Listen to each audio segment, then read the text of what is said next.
Absolute power creates the illusion of invincibility until the wrong person decides they simply don't care. Everyone in Chicago's elite underworld trembled at the mere mention of Vanna Rogers. She was untouchable, ruthless, and engaged to the city's reigning kingpin. Then, a 24-year-old waitress handed her a reality check. Fear was not just a byproduct of Vanna Rogers' presence, it was the currency she traded in. As the fiancé of Christian Wright, the undisputed head of the Irish-American syndicate controlling the eastern seaboard shipping lanes, Vanna enjoyed a level of immunity that most heads of state would envy. But Vanna was not merely a decorative accessory on the arm of a powerful man. She was the architect of his legitimate enterprises, a cold, calculating strategist who laundered millions through real estate and high-end hospitality without ever leaving a fingerprint. People did not just respect her, they were terrified of her. She was known to have ruined a city alderman's entire political career simply because he had kept her waiting for 15 minutes at a charity gala. Tonight, the theatre of her dominance was Laura, a fiercely exclusive, invite-only dining club nestled in the financial district. The restaurant was a fortress of mahogany, low amber lighting, and velvet-lined booths where fortunes were made and lives were quietly destroyed over plates of truffled risotto. The staff at Laura were trained to be invisible, deaf, and blind to the conversations happening around them. Shelley Morales was currently polishing a crystal wine glass behind the mahogany bar. Shelley was 24 with a sharp jawline, unassuming brown hair tied back in a strict French twist, and eyes that missed absolutely nothing. Unlike the rest of the waitstaff, who were currently vibrating with sheer unadulterated panic, Shelley appeared entirely bored. "They're 2 minutes away," hissed Richard O'Shea, the typically stoic general manager, as he adjusted his silk tie with trembling fingers. "Table 4, the corner alcove. Do we have the 2015 Bordeaux decanted?" "It's breathing, Richard," Shelley replied, her voice smooth and entirely devoid of the frantic energy consuming the room. "And the oysters are perfectly chilled. You're going to give yourself an ulcer before the appetizers even hit the table." "You don't understand, Sam," Richard muttered, wiping a bead of sweat from his forehead. "Christian Wright is one thing. He's business. He expects quality, but he's a professional. Vanna plays games. Last month, at the Grand, she had a sommelier fired and blacklisted from the entire culinary industry because she claimed the rim of her glass smelled like cheap detergent. She destroys people for sport. You are serving them tonight. Do not make eye contact unless she addresses you. Do not speak unless spoken to." "Understood," Shelley said mildly, picking up a linen napkin.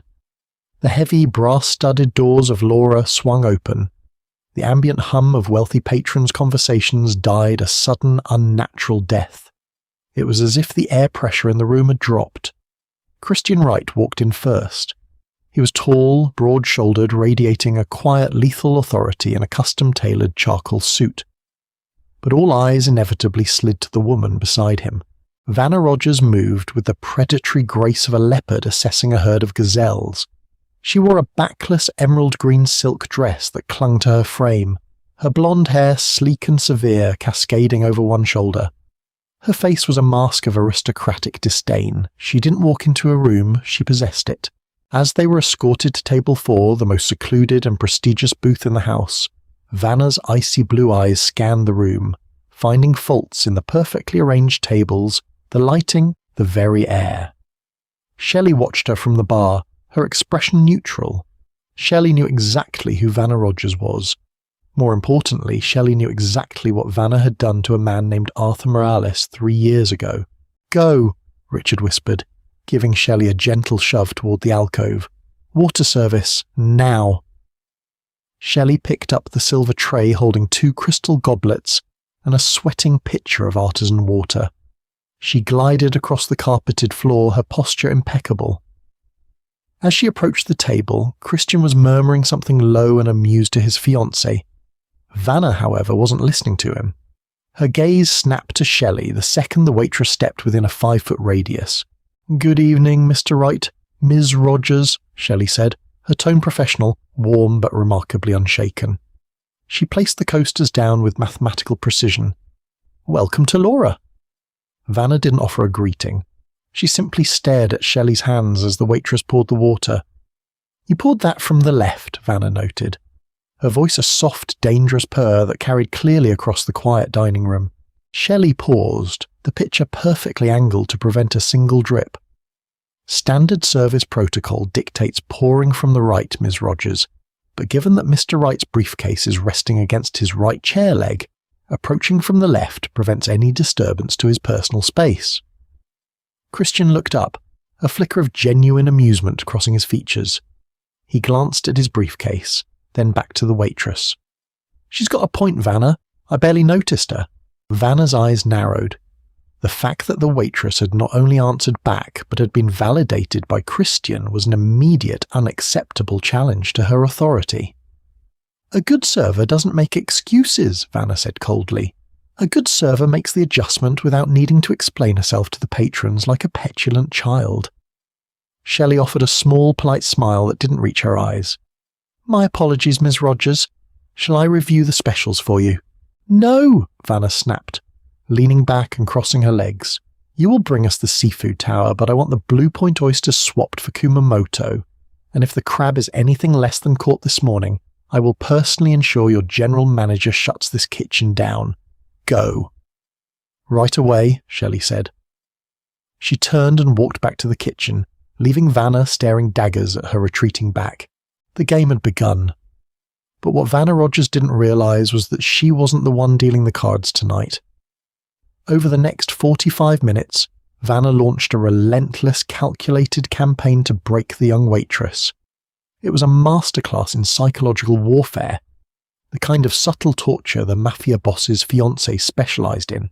When Shelley brought the seafood tower, Vanna claimed the crushed ice was melting too quickly, implying the kitchen's temperature control was abysmal.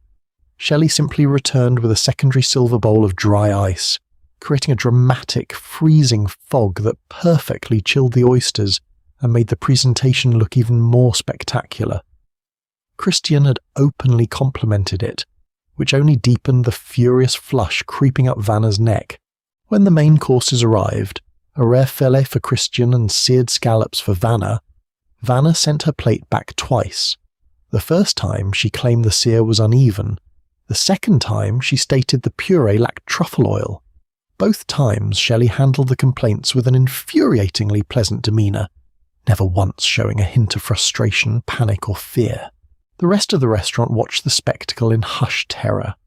High society patrons kept their heads down, knowing better than to draw Vanna's ire, while Richard O'Shea looked ready to suffer a cardiac event behind the host stand. Yet Shelley moved through the dining room like a ghost, entirely unbothered.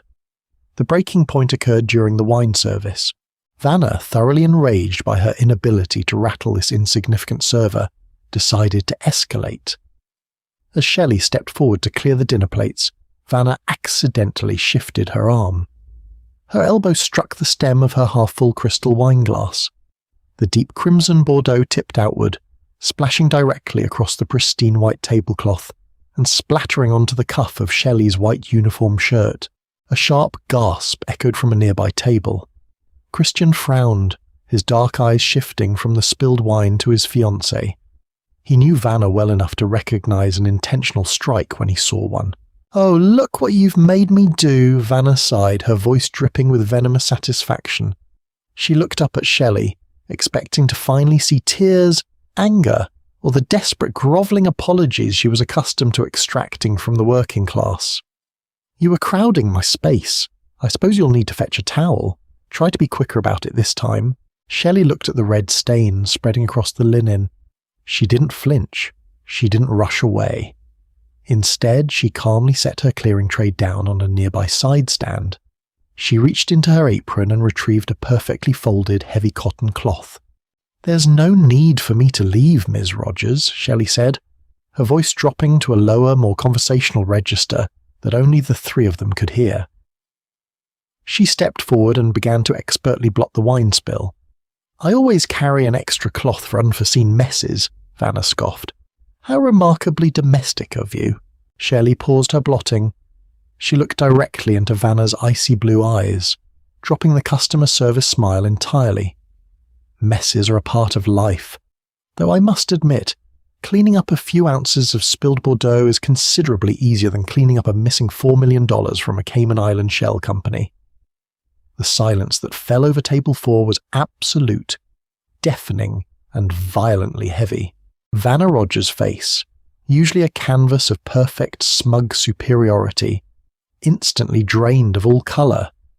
The blood vanished from her cheeks, leaving her looking sickly, her flawless makeup suddenly appearing like paint on a corpse. Her mouth opened slightly, but no sound came out. Christian Wright stopped chewing his final bite of steak. His fork lowered slowly to the plate, the quiet clink of the silver against the porcelain sounding like a gunshot.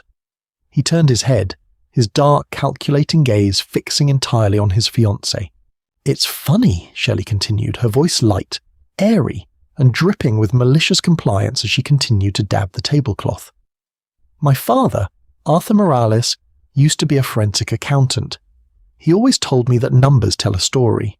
For instance, the story of how an offshore account managed by a Mr. Bradley Carmichael suddenly saw a $4 million deficit right around the same time Ms. Rogers purchased a private villa in Lake Como." "Shut up," Vanna whispered, her voice trembling, stripping away every ounce of her regal, terrifying aura. Her hands began to shake so violently she had to grip the edge of the mahogany table. "Christian, she's a crazy person. I don't know what she's talking about." "I think you should let her finish, Vanna," Christian said softly. His voice wasn't raised, but it carried a terrifying Arctic chill that made the hair on the back of Vanna's neck stand up. He looked at Shelley. "Go on, miss. You have my undivided attention." "I'm just making conversation, Mr. Wright." Shelley smiled politely, picking up the soaked cloth and dropping it onto her clearing tray. "Just reminiscing about my late father. He took the fall for that missing money, you see. Lost his license, his reputation, and eventually his life to the stress. It's amazing how the real architects of a theft can hide behind the people who just crunch the numbers." Vanna lost control completely. The composed, feared Mafia queen evaporated, replaced by a desperate, cornered amateur. She slammed her hand on the table, rattling the silverware. "You lying little bitch, I will have you killed. I will have this whole place burned to the ground." Her voice was shrill, echoing off the high ceilings of Laura. Every patron in the restaurant froze, staring in shock as the elegant, terrifying Vanna Rogers completely unraveled, screaming like a petulant, terrified child. Christian didn't yell. He didn't have to. He simply placed his large hand over Vanna's shaking wrist, his grip tightening until she gasped in pain. "Lower your voice, Vanna," he commanded quietly. "You're making a scene, and you're embarrassing me." Vanna choked back a sob, looking around the room. The wealthy patrons she had intimidated for years were now looking at her with a mixture of shock, pity, and outright amusement. The illusion was shattered. She wasn't an untouchable queen. She was a thief caught with her hand in the syndicate's cookie jar, completely outplayed by a server making minimum wage. "Would you care for the dessert menu, Mr. Wright?" Shelley asked, her tone reverting perfectly to that of a highly trained hospitality professional. "No, thank you, Shelley," Christian said, his eyes never leaving his trembling fiancée's pale face. The implication of his gaze promised absolute ruin. "I believe Ms. Rogers has suddenly lost her appetite. We will be taking our leave." As Christian stood up, pulling Vanna roughly by the elbow, Vanna looked back at Shelley. There was no fear in the waitress's eyes, only a quiet, resolute satisfaction. In less than an hour, the most feared woman in Chicago's elite underworld had been stripped of her power, her secrets laid bare, made to look utterly ridiculous by the one person she thought she could casually step on. Panic seized Vanna the moment the heavy brass doors of Laura closed behind them, cutting off the humiliating stares of the dining room. The cool Chicago night air did nothing to soothe the burning flush on her cheeks or the violent trembling in her hands. She stumbled slightly on the cobblestone walkway, her emerald silk dress suddenly feeling less like armor and more like a target. Christian did not offer his arm to steady her. He simply walked ahead, his posture rigidly straight, signaling his driver to bring the black SUV to the curb. The ride back to their penthouse was suffocating. The privacy partition separating them from the driver was firmly raised. sealing them in a soundproof leather-bound vault. Christian poured himself a glass of scotch from the vehicle's miniature bar, his movements deliberate and unhurried. He didn't offer her one.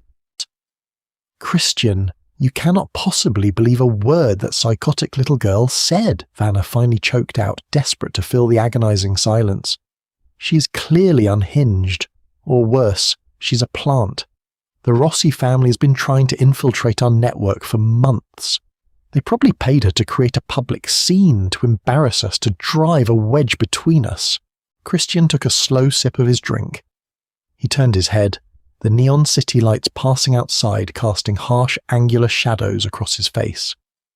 "A wedge," he repeated, his voice smooth and dangerously quiet. "You think a waitress with a grudge is capable of driving a wedge between us, Vanna? Unless, of course, she struck a nerve." "She knows nothing!"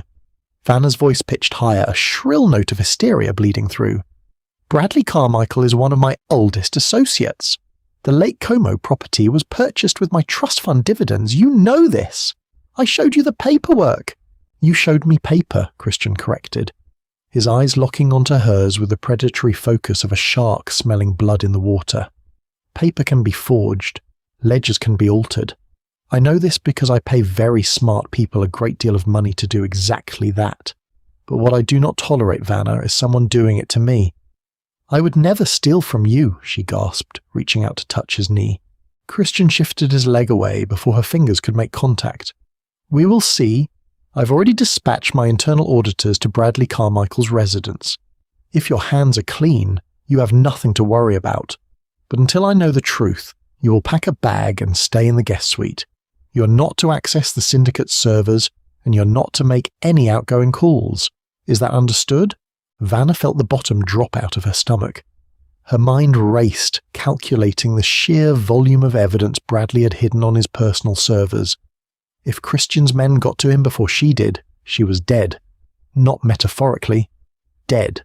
Meanwhile, back at Laura, Shelley Morales finished her shift with the same meticulous efficiency she applied to every task. She polished the remaining glassware, balanced her register, and folded her apron neatly into her locker. Richard O'Shea, the general manager, watched her with wide, terrified eyes from across the break room.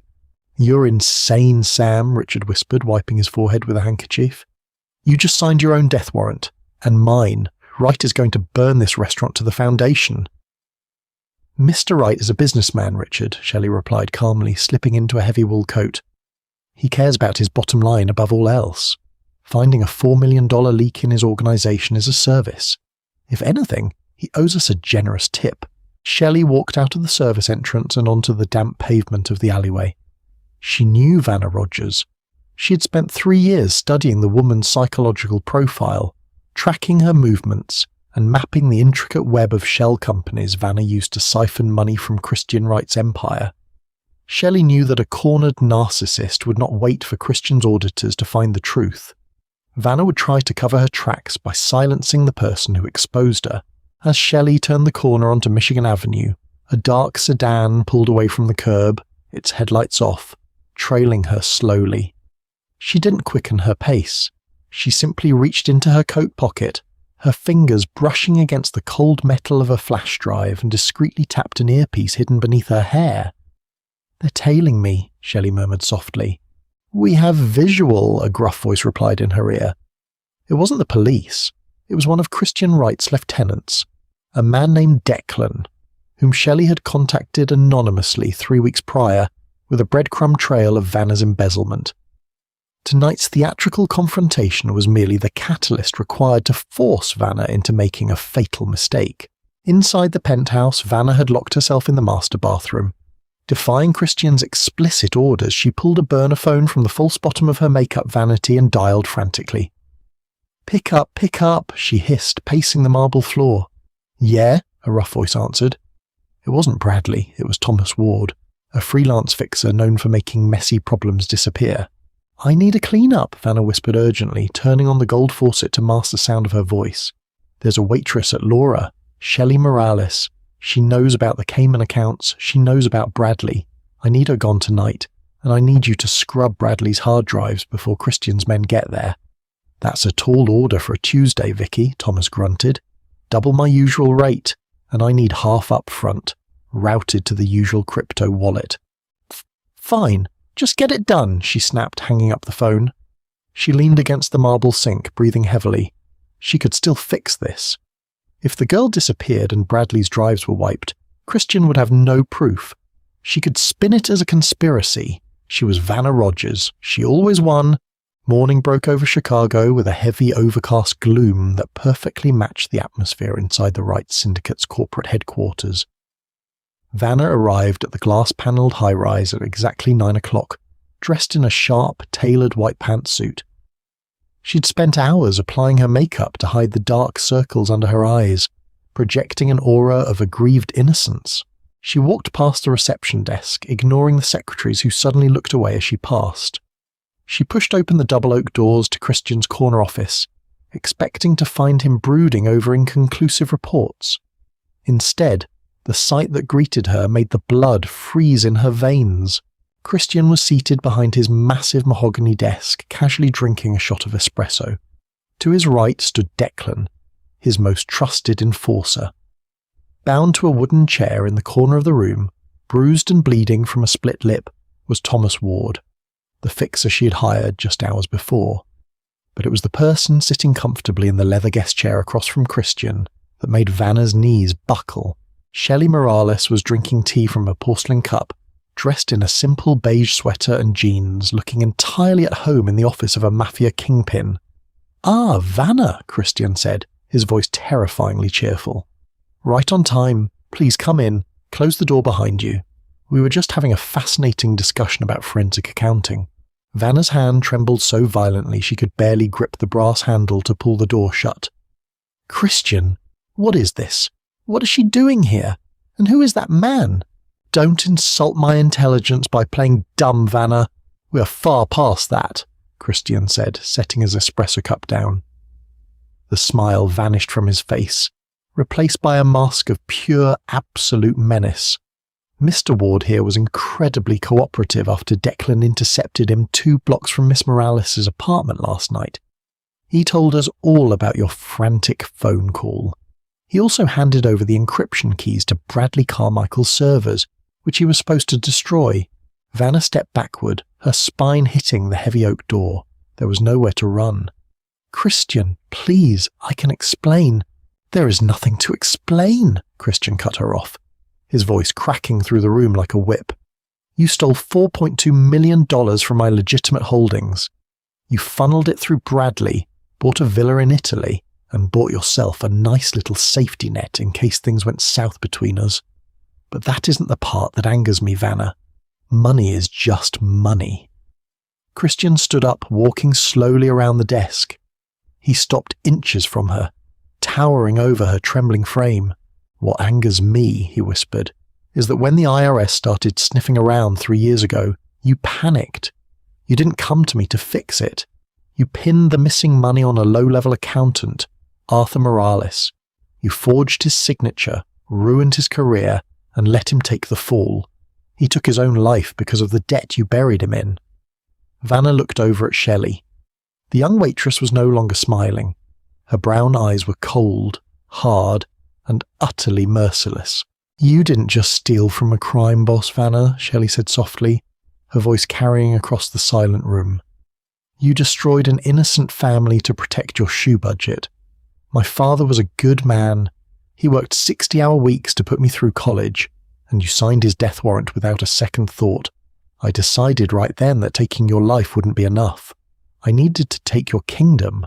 Vanna let out a desperate, pathetic sob, dropping to her knees. She grabbed the hem of Christian's trousers. "Christian, I love you. I was scared. I made a mistake, but I am loyal to you. Don't let this nobody tear us apart." Christian looked down at her with an expression of profound disgust.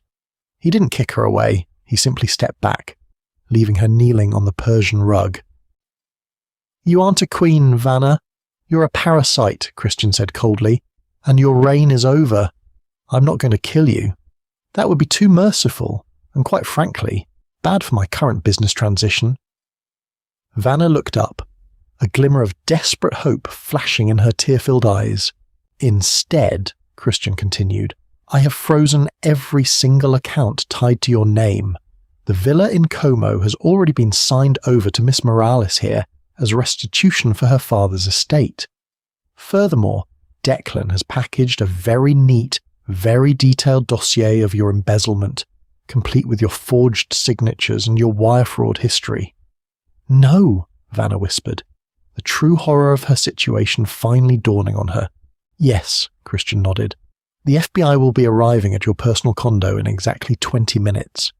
You're going to federal prison, Vanna, and because of the people you've stolen from and the bridges you've burned, you will have no money for a defense attorney, no protection on the inside, and absolutely no future when you get out."